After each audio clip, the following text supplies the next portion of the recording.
So, questions. Where do they come from and what are questions? I have no idea.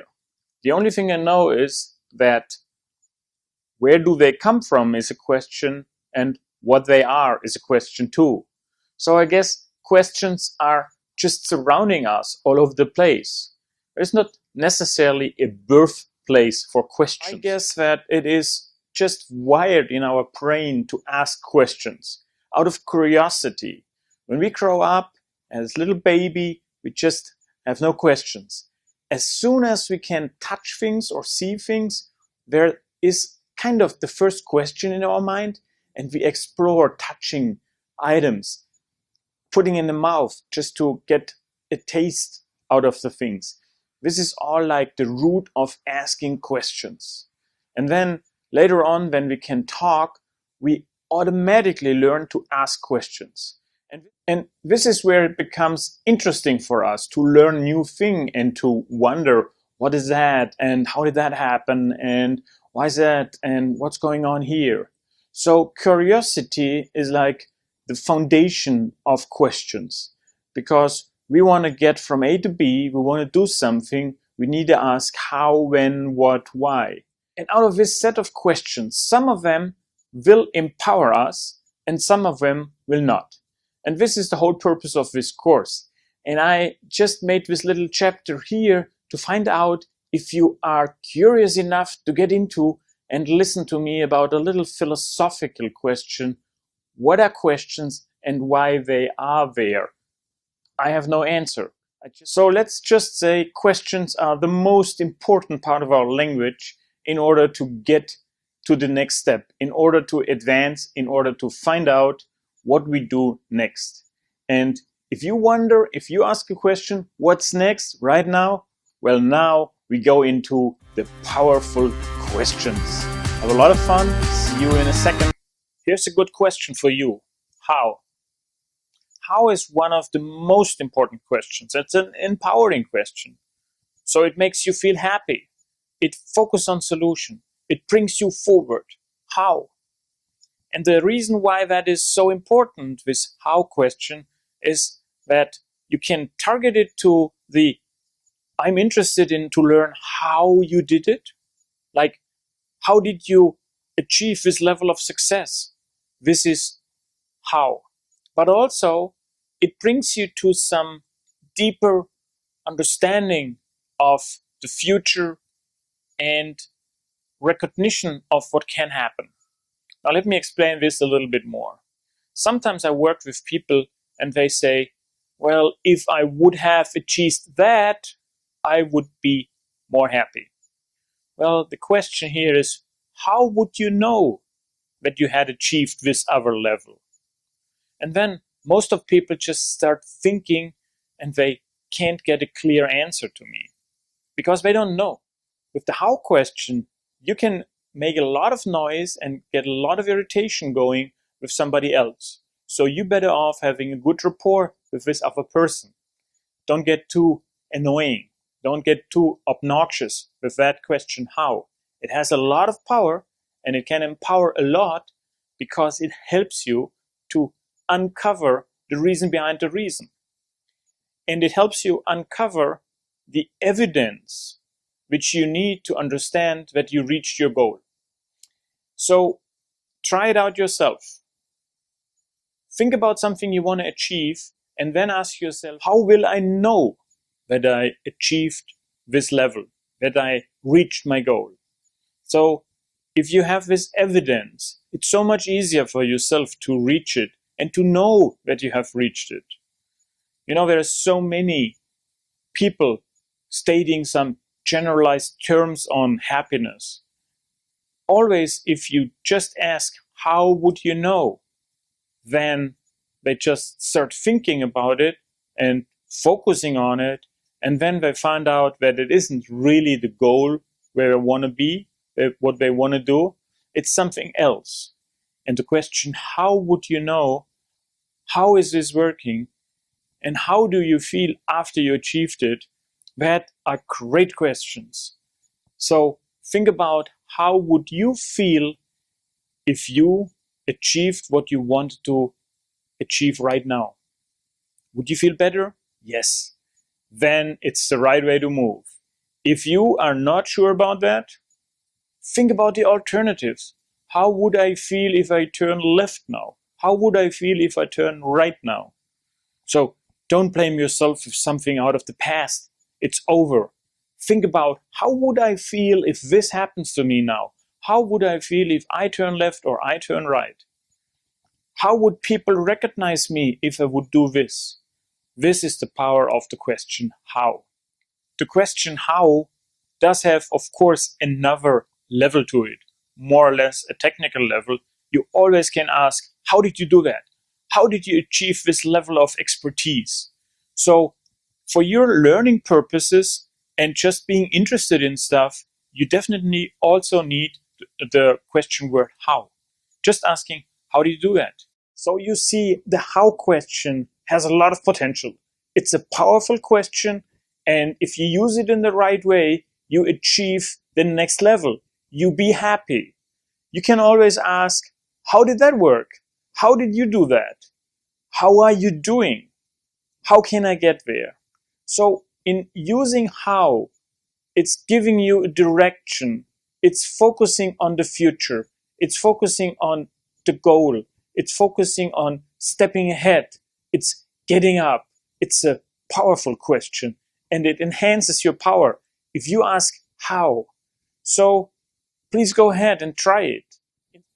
So as you can see, my friend, the how question is very powerful.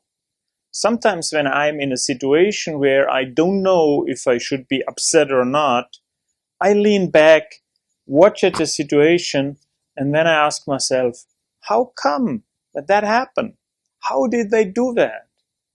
How is that affecting my life? How can I do something to make the best out of it? So this is a powerful question. How can I make this to do me a favor? How did they do that? How can I use that? So for now, go out and try how. How did you do that? How can I use this situation for me? How is that benefiting me? That's the power of how. See you later in the next chapter. Welcome to another great question. What? What is it you want? What is the next step? What is it we can do to turn this whole thing around? What is another powerful question? It goes hand in hand with the powerful question how.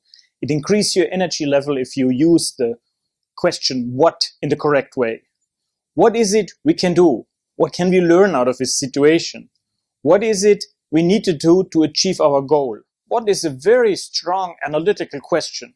What exactly did you do to achieve this level? What had happened before this thing happened? What is it we can do now to turn this thing to the left or the right, or turn it upside down, whatever it is? So what brings you into an analytical answer? But also it brings you to the future. You can make easy games asking the very important question, what if? Like 15 years ago, there was a marketing campaign from Hewlett-Packard, the maker of PCs and printers at that time. And it was always with the headline, Hewlett-Packard always asks, what if? And this is how engineers think. This is how great stuff get invented. What if I put this ingredients with that ingredients? And boom, a little explosion in the lab, but at the end of the day, you're gonna make something new. What if is one of the most powerful questions you can ask yourself in your life. If you're about to change your life, if you are going to do something differently from now on, because you feel so, because you want to, run future scenarios. Always ask yourself, what if I go there? What are the consequences? What will happen if I do that? Versus, what if I go this way? What are the difference between this way and that way? So you can run a lot of things before you actually do. And you always ask yourself, what if? But beside from predicting kind of the future, like living in your mind in the future, which gives you a ton of information before you do, you also can use what to determine right now what to do. What is it we can do right now to feel better? What is it we can do right now to convince that customer to buy our stuff? What is it we can do? This is such a powerful question. So if you want to empower yourself, ask, what do I need to do? What can I do? What had happened? And what if I will do this versus what if I do that? What empowers you because it's future oriented and it's looking at the solution? What is most certainly an empowering question. But like all the questions we are talking in this little course here, you can use the powerful question, of course, to disempower you. So if you ask, what can we do, as a powerful question to the future, to see what can we do, there might be the one or the other guy or say, well, nothing. So forget about these people. Most of the time, what is a very extremely powerful question, and it's future oriented, and you can use it to get yourself a step forward, to move up, to gain speed, to get the customer, to improve on your life. And if you have a naysayer around you who says, well, nothing. So what if you just shut down and think about a solution rather than nothing? All right, I think I get the point across. So use what? Use what to get yourself empowered. Use what as an analytical question. What had happened? What have created this result? And towards the future oriented. What if I go left? Or what if I go right? And you will focus on the future, you will focus on the solution, and you will find a solution. So use what? It's the twin brother or sister of how. As long as you use these two powerful questions, what can we do and how can we proceed? That is a combination. What if this is what we are going to do? How will that affect the bottom line? What if we move this direction? How can we then create this result? So go for it. Use what and how as the powerful questions. See you in a bit for the next powerful question. I'm back. Where I am? I'm back here with the next powerful question, which is where? Where do we need to go to find a solution? Where do we need to install this system to get the best out of it? Where do we find an answer? So where is the third very powerful question? It almost completes the what can we do? How can we do it? You always can also ask, where do we need to do it? Where can we do it? Where can we find answers? Where is kind of the second tier of powerful questions? A lot of times you don't need it, but a lot of times it helps you to find a solution. If you are looking for opening a business, where is obviously a very strong question. If you know what you want to do and if you know how you want to do it, then there would be the next question you need to ask. But also if you're seeking for help, anytime you seek for help, ask yourself, where can I go to find an answer? Where can I find an answer? So where is not necessarily a physical location, but it is also something like, where can I create something new? Where can I be in my mind to create something new? Where can I find my inner peace to create something new or to find a solution to my problem? So whenever you're in a situation where you believe you're like stuck or it's a difficult thing, not only think, how can I solve that and what can I do right now, but also think, where can I find a possible solution to this? This may be talking to another person, going some places, or just going to a virtual place like the internet, where in our days, most of the time you can find an answer on Google. So the answer to where can I find is probably Google. So if you look at the powerful questions in a triangle here, you would have the how can we solve this problem, what can we do right now, and where can we go to. This triangle helps you to solve almost any question, any problem. It's just the power of these questions which drag you along to the solution, which shows you the future, which helps you seeking some answers, some solutions. And later on we will see a weakening question, and you may have an idea what this would be. But forget about this one. Like I said before, where is like the second tier of powerful questions. Nonetheless, it's a powerful question. So use it. If you can't figure out with how and what, then use there. Let's go on to the next chapter where I introduce you the fourth leg of the table, so to speak, of powerful questions. Before then, we have to look at the other kind of questions which are not so much empowering. So for now, the where is the next leg, the next step, which you can use if you're stuck in a place or if you are trying to find a solution for your situation. It's a second tier powerful question, but again, it's powerful. So what can we do? How do we proceed? And where can we do it? Where can we find more information on that topic? All right, see you in a bit for the next powerful question. Hello, and if you did this course step by step, chapter by chapter, you definitely know that this now is the fourth leg of the powerful question table. The powerful question table where you can stand on and find solutions. This is the fourth step, and the question is who? And obviously, who can help us? Who can we ask? Who can we turn to? Who would be able to answer our question? So we are referring to a physical person here. We're referring to a source in a way where we can find the answer. So, well, I wonder, what can we do? I have no idea. How can we find out? I have no idea.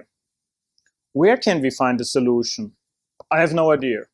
But then eventually you can always ask, who can we ask? Who might know about it? Who has experience? I mean, this is obvious, isn't it? If you don't know how to solve something, you just go and ask. Because here's the thing, if you don't ask, you never get an answer.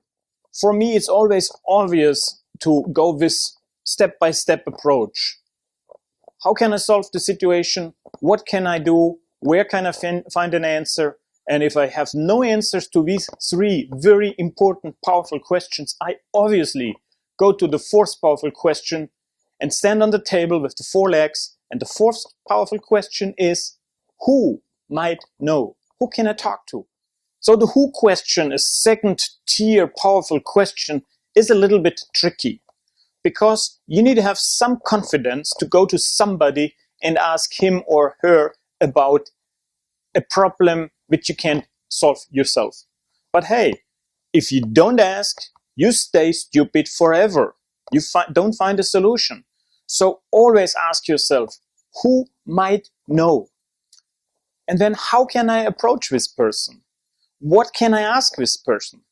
And where can I find this person? So at the end of the day, you may find an answer without even the need to go to this person. Because if you can't find an answer on how can I do it? What can I do now? Where can I find information? Who can I talk to? Well then, I can talk to JT. Well, then the next question is, what exactly do I want to ask JT? Because I don't want to waste his time. I just want to ask a specific question. That then leads back to the situation where you may know already the solution, but you haven't had the what question prior to the who can I talk to question. See, these four questions are just like working together as a seamless engine of power. And if you have the what can I ask him, and if you then play around with these four questions and answer one with the other and just follow through, most often than once, you have the answer just because you run through the process. So who? And don't be ashamed, just go. Who can you ask? Who can help you? Who can you turn to?